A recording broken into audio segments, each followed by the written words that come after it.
water can hold vibration. That's why we pray over water and bless it. So be sure you tell it, I love you, water. I love you, water. I love you, water.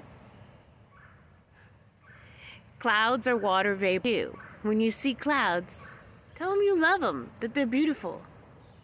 I guarantee that your weather will be better. Bless water. Always speak wonderful things into water, how much we love it. Especially before you drink it. You can put your intentions into the water.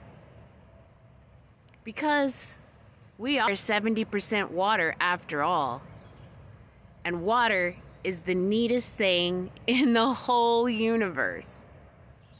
Of course, I'm a little bit biased because I'm mostly water. But still, remember to say, I love you, water. I love you, water. I love you, water. And have a beautiful day. I love you too.